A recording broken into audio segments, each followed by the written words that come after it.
A hypothetical question was recently asked at the female employees of a prominent news channel. The question goes like this: would you rather be stuck in the woods with a man or a bear? To everyone's surprise, the women responded they'd choose the bear any day. If in the future this poll were to be conducted again, what should a man do to be chosen over the bear? Well, let's find out by delving into our topic for today, the marks of a gentleman. There was this time when I was in college with a professor friend of mine, and she started the conversation by pointing the finger at her male colleagues standing near the elevator. And then she asked this question: what makes this man a gentleman? I was like, which man? The one wearing the yellow shirt. The lady professor replied, what makes a man a gentleman? Let me guess. Maybe he looks handsome and you have a crush on him? I teased her like I usually do. And she was like, no, that's not what I had in mind. Now look closely. Unlike the other men rushing into the elevator, look at him standing 2 steps behind all the lady staff, giving them enough space to get into the elevator. Plus, he is the last person to get in. You know what? He does this every time. The patience and the calm manner in which he conducts himself makes him a true gentleman. The lady professor spelled out the reason. To me though, it felt like I just got a 101 on what it takes to be a gentleman.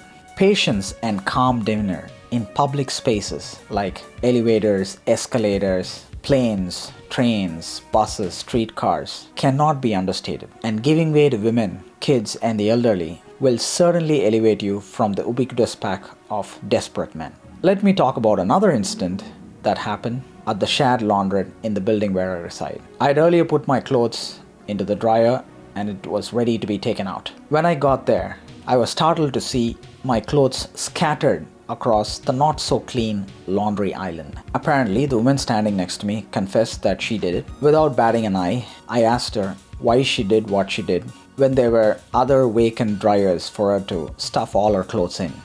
Her response was, it felt more convenient. This left me fuming, and what followed was a heated argument for the next 10 minutes. In a short while, the woman's boyfriend arrived at the scene. Oh man, I thought this is gonna get ugly. The boyfriend and I exchanged a few words, and surprisingly, the issue ended abruptly. From similar experiences in the past, I can safely say what can be a very normal argument with a man could come off as aggressive with a woman. Part of the reason why this is happening is women get scared at the slightest rise in a man's pitch and tone. And combine that with our masculine stature, we look just as menacing as a bear, if not less. Therefore, toning things down, especially when you're dealing with the opposite sex, will prevent molehills from turning into mountains, and of course, getting you closer to becoming a gentleman. Thirdly, a gentleman never uses force on a woman.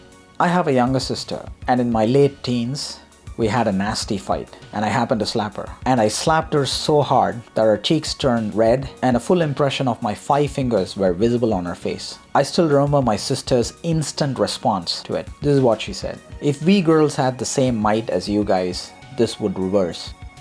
This statement hit me like a ton of bricks, and it really got me thinking about the usage of force. Nature has blessed men with disproportionate physical power, but are women the place to show it? Absolutely not. Physical violence against women is just not acceptable, and no rationale is big enough to justify it. I later apologized to my sister and made it up to her by buying her favorite chocolate. She was kind enough to forgive me and move on. Since then, I've never used force on any woman, and I don't think I ever will. Fourthly, women do not like to be touched without their consent, period. Irrespective of the continent, country, province, state, city, county, town, or village you travel to, this holds true. It's universal and it's not subject to change. So let's just accept this for a fact and learn to respect it, because that's what gentlemen do. I started the talk with the bear, and let me end the talk with it. As we all know, bear is not the typical fur baby one can cuddle with. It looks massive, wild, and menacing. And if it ain't our lucky day, we run the risk of getting fatally attacked. If a predator like the bear is still considered to be relatively safer to be around than us men, you can imagine the kind of distance we have to travel in terms of winning women's trust and confidence in us. Let bygones be bygones. Now, what would let a woman walk freely in the woods or shared spaces,